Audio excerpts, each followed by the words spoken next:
Di tengah lautan konten yang nggak ada habisnya ini, pernah kepikiran gak sih gimana caranya sebuah pesan bisa benar-benar nembus dan didengerin orang? Nah, itulah yang akan kita bedah hari ini. Sekarang tuh isunya bukan lagi apa yang kamu bilang, tapi apa yang bisa kamu bikin orang lain rasain. Cuma dalam hitungan detik. Inilah kunci komunikasi zaman sekarang, menciptakan koneksi emosional yang instan. Oke, sekarang kita masuk ke lab ya. Kita bakal bedah dua formula yang beda banget, tapi tujuannya sama persis, jadi viral dengan cara menyentuh emosi. Oke, formula pertama. Ini semua soal relatabilitas atau keterhubungan. Tujuannya simpel banget, bikin audiens kamu ngerasa, wah, ini gue banget. Yuk kita lihat gimana cara kerjanya. Coba deh baca kalimat ini. Kayak mesin waktu kan?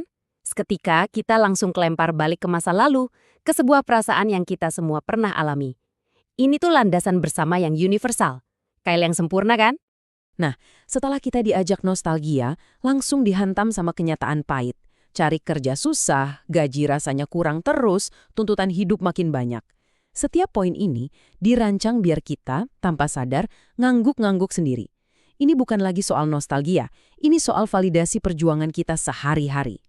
Dan disinilah letak jeniusnya. Setelah semua keluh kesah dipaparin, pesannya ditutup dengan sebuah pelukan hangat. Kalimat ini mengubah apa yang tadinya cuma curhatan pribadi jadi sebuah pengalaman kolektif. Tiba-tiba kita merasa jadi bagian dari sesuatu yang lebih besar. Nah, secara psikologis ini yang namanya resonansi emosional. Konten ini berhasil bukan karena ngasih tahu hal baru, tapi karena dia ngevalidasi apa yang udah kita rasain. Kekuatan dari perasaan dimengerti inilah yang bikin orang pengen nge-share. Jadi intinya simple banget. Pas orang ngerasa klik, ngerasa dimengerti, otomatis tangannya gatel pengen nge-share. Mereka mikir, temen gue harus lihat ini, dan tombol share pun diklik. Tujuannya tercapai. Oke, sekarang kita ganti haluan 180 derajat. Siap-siap ya, karena formula kedua ini agak beda.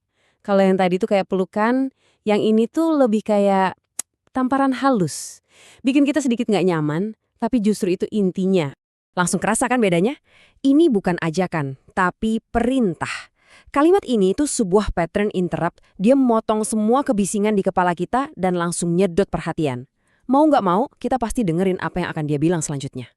Yuk, kita coba lakuin bareng-bareng tes ini. Bayangin, 5 tahun dari sekarang. Kamu masih di situ. Gaji, ya segitu-gitu aja. Dan mimpi-mimpi kamu. Masih tetap jadi mimpi. Coba deh, rasain sebentar. Nah, penulisnya sengaja banget ngasih jeda di sini. Biar apa?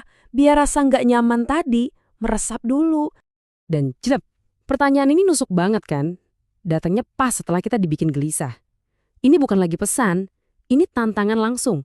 Kayak tamparan penyemangat gitu deh, buat nyadarin kita. Di balik semua ini, ada prinsip psikologi yang kuat banget, namanya aversi kerugian atau loss aversion. Gampangnya gini, kita tuh lebih takut kehilangan sesuatu daripada senengnya dapat sesuatu. Jadi, rasa takut terjebak di tempat yang sama, itu motivator yang ampuh banget. Jadi jelas ya, tujuan formula ini bukan bikin nyaman. Tujuannya justru buat ngasih sentakan.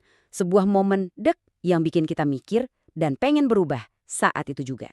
Oke, sekarang ayo kita taruh kedua formula ini sebelahan. Yang satu meluk, yang satu nyentil. Kelihatannya berlawanan arah, tapi ujung-ujungnya sama. Bikin audiens bener-bener terlibat secara mendalam. Coba lihat deh. Di satu sisi ada formula keterhubungan. Dia pakai validasi dan kenyamanan, bikin kita ngerasa, aku dimengerti, dan ujung-ujungnya kita share. Di sisi lain ada formula urgensi. Dia pakai disrupsi, bikin kita nggak nyaman, ngerasa aku harus berubah, dan hasilnya adalah aksi. Metodenya beda total, tapi dampaknya sama-sama kuat.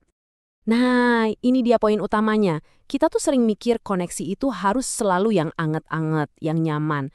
Tapi ternyata nggak juga. Koneksi yang paling dalam kadang justru lahir dari rasa nggak nyaman, dari sebuah tantangan yang maksa kita buat ngaca, dan akhirnya terdorong buat jadi lebih baik. Jadi, aku tinggalin kalian dengan satu pertanyaan buat direnungin. Nanti pas kalian bikin konten atau pesan berikutnya, coba tanya ke diri sendiri. Tujuanmu apa?